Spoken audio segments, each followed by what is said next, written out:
Hey, what's up, guys? Chad here with the Reptile Rangers. Now, we're at the Kernersville Reptile Zoo and Medical Center and Store again today, and we're going to talk about a pretty in-depth topic.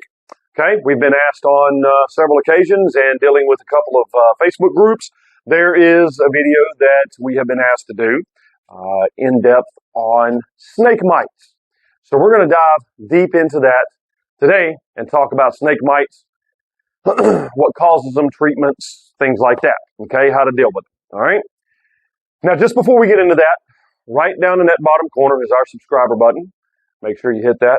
And for those that already have, we appreciate you following along week after week after week. Now, let's get right into this. Okay, so as I've said on many occasions before, the bane of any snake keeper's existence is snake mites.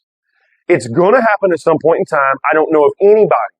Now, and there may be a few people that have been keeping for, and I'm talking if they've kept for more than 10 or 15 years, okay? I'm not talking somebody that's kept a year or 6 months or 2 years, whatever. But anybody that's kept for an extended period of time has probably dealt with mites at least once. It's going to happen. It's kind of like fleas, kind of like ticks, kind of like gnats, flies in the house, things like that. It's just a common occurrence, but can be avoided under a lot of different circumstances and the appropriate things done. You can avoid having that happen than if you're just haphazardly doing things where it's absolutely more possible for mites to become a thing. All right, let's start with this. Let's start with what causes snake mites. Well, unclean environments can cause snake mites. Untreated natural beddings, natural woods, natural hides, things like that. I'm absolutely a proponent of using natural stuff. We love building bioactive ecosystems, paludariums, different things like that, using real stuff. Even building full living ecosystems, we're absolutely a fan of it. As you can see from a lot of our habitats, and even when we sell pets and supplies and stuff, or we set up a habitat for a customer for a pet they're buying from us, we'll set it up most of the time as natural as possible. Maybe not fully bioactive with living plants and stuff like that, but natural materials. Natural's always better. But natural does come with disadvantages, which is, of course, parasites. When we start talking about snake mites and the causes, the gestation period of a mite egg is 10 days, okay? Mites lay their eggs in warm, moist areas. They also tend to attract to more of the moisted areas. That's why, especially in a lot of snakes, you'll find them around the lips, the eyes, in heat pits and things like that for things like ball pythons and Burmese pythons, reticulated pythons, stuff like that. Now, they'll be all up and down the body, of course, because they feed off of the animal. They'll go up underneath the scales on the snake.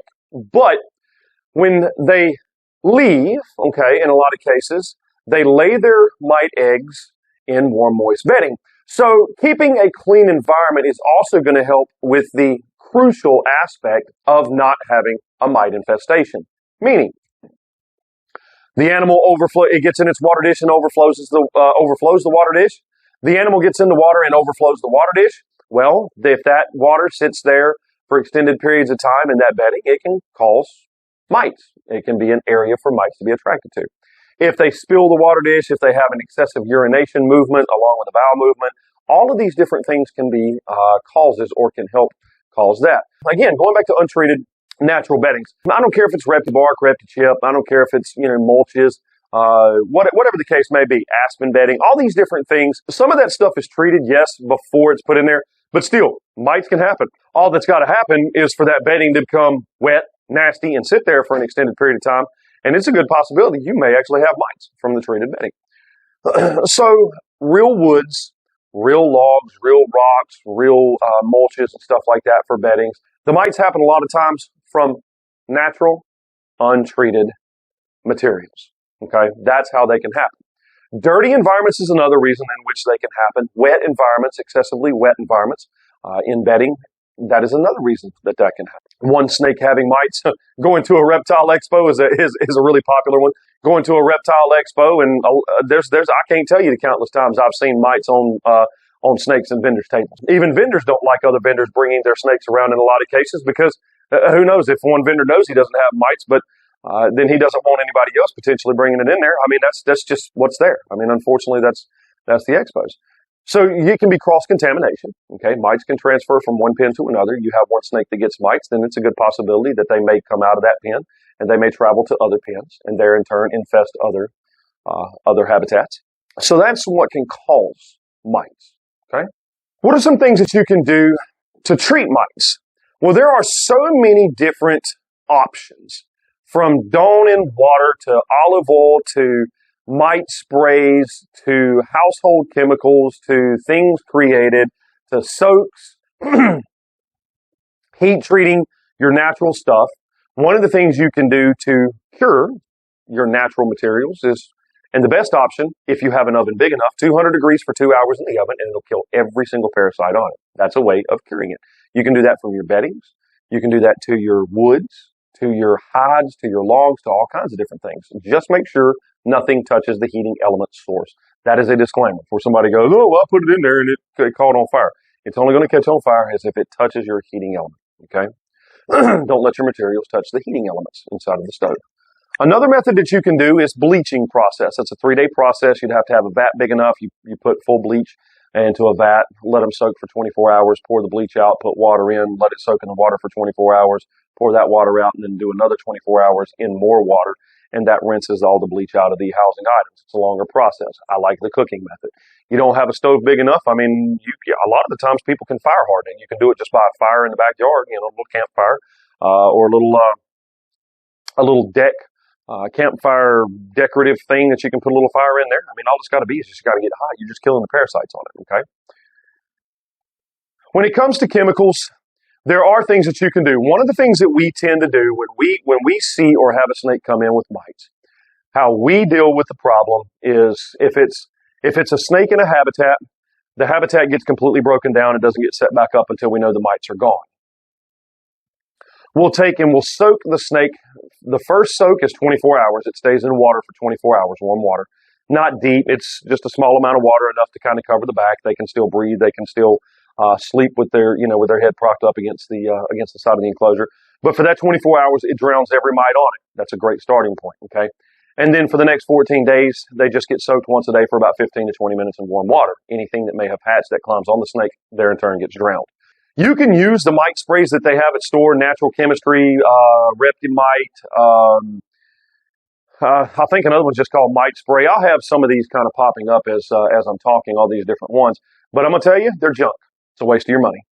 They may kill the mites, but they're absolutely not going to kill the eggs. So that's when people have a mite infestation or they have mites and they're like, man, I sprayed it, I soaked it, it was gone. It was gone for a couple of weeks. Now all of a sudden I have them back again. Yes, because you didn't kill the eggs. The garbage that they sell at the pet stores is to make you feel good about yourself that you've bought something that helps. It's not going to be useful. And all it does is it makes the box stores or the corporations plenty of money. There are household chemicals. You can use pest strips. I've heard of that. It can be a little toxic. Cut pieces of pest strips that will kill the mites. That is an option that I've heard of, and I have seen people use. You have to do it very carefully.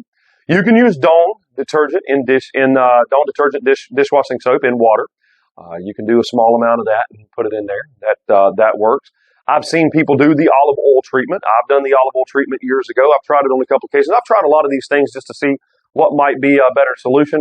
Olive oil is great. It will actually drown everything on the snake. The one thing I'm not a big fan of about the olive oil is it's a one heck of a greasy mess. Okay, it makes an absolute mess. And obviously, you can't put them back on bedding with that. And if you're going to clean the olive oil off of them, it takes time. It takes several washes because, again, oil and water don't mix. So that's where the Dawn comes into play. It'll help start breaking down that oily base, that greasy base, to try and wash it off, so it's not leaving smears all over your glass and all over the enclosure, and it's just more crap that you have to clean. But olive oil is absolutely another option. Cleaning out your pen, you can use bleach solution to clean out the pen. You can use household pesticide sprays to spray outside and around the enclosure to kill mites that may have come out of the habitat. Of course, if you have a pest control company that already does a natural spraying, then typically speaking, that should somewhat help take care of the problem with a residual effect. Stuff like Raid. Raid's not effective in outside of just while it's still wet. Once Raid dries, there is no residual effect. It's useless. There is other chemicals and other things that you can use to spray mites, to spray your enclosure, pre-treat your enclosure to let it dry, and then put your bedding, your treated materials back in there. But again, you don't set up your habitat fully until you know that the mite infestation is gone. That's why we say it's a 15-day process. It's not a big deal. It's just a pain in the butt. It's a 15-day process. Soaking once a day for 15 days. The only thing that's in there, as a matter of fact, you don't even need to put a water dish back in their pen, because obviously when they're in water for 15 days straight, once a day for 15 days, if they're thirsty, they can drink while they're in the water. So it's not that big of a deal. So you don't put anything back in the habitat. That way you're constantly spraying the habitat with something. Maybe it is the mite spray. Maybe you're doing a bleach cleaning and then rinsing it out each and every day. Maybe you're doing a degreasing cleaning, pine sol or something like that. Maybe you're using something every single day. You're cleaning it out, wiping it down, drying it down, whatever. And then when your snake is done soaking, you put the animal back in there, and it's cleaned, it's cured, it's dry. There's no harmful residues, chemicals, or anything like that touches your snake directly. The soak takes care of anything that's on the snake. Spraying outside of the habitat, you can spray whatever you want around and outside the habitat, and I would suggest doing that probably once a week anyways, just in case something is coming. It will cross a barrier that kills it and doesn't allow it to reproduce. So again, there's many different things in which you can do to deal with mites. The biggest issue is mites are just a pain in the butt. They're just that bane of any reptile keeper's existence that they're probably going to at some point deal with. It's a headache. It is a nuisance, but it's not that big of a deal as long as it's caught and it doesn't, it's not going months and months and months on end. And there's so many different ways in which you can deal with it. But again, I'll go back. Simply make sure any natural items is treated. Pre-treat and pre-spray your habitats. Clean your habitats down real good. Pre-spray your habitat with something that can dry, that can cure, that's not going to be harmful to your animal. Then set your habitat back up. And then keeping up with the cleanliness of the habitat, and then any natural materials that you put into the habitat, just make sure that it's heat treated. You do a 200 degree for 2-hour heat treatment. And again, there's tons and tons and tons of different options for soaking, for baths, for all different kinds of methods of killing mites. But the key thing is it has to be consistency, because the gestation period of a mite egg is the 10-day factor. So just because you kill the adult doesn't mean there may not be eggs that hatch 10 days later, hence 15 days. Okay? I hope this has been helpful. I hope this has given you some ideas and directives in being able to deal with snake mites in the event that you have a snake mite issue at any point in time. Now again, we do appreciate you coming along. Make sure to hit the subscribe button, like button, the bell for notification. Also, don't forget to check out the TikTok page entitled Reptile Rangers, the Instagram page, Kernersville Reptile Zoo, the Facebook page, Kernersville Reptile Zoo. And then, of course, we are the Kernersville Reptile Zoo Medical Center and Store. Our information will be in the description below for those that need to get in touch with us. Our phone number is there. You can call us at any time. People do all the time for help in many different aspects. We do have the storefront if you're looking for pets, supplies, food, anything that you're looking for. We do have that. We're happy to help you out, as we do many people on a daily basis. Now, again, we do appreciate you coming along with us week after week after week. We'll either see you here at the zoo, or we'll see you on the next episode. Later.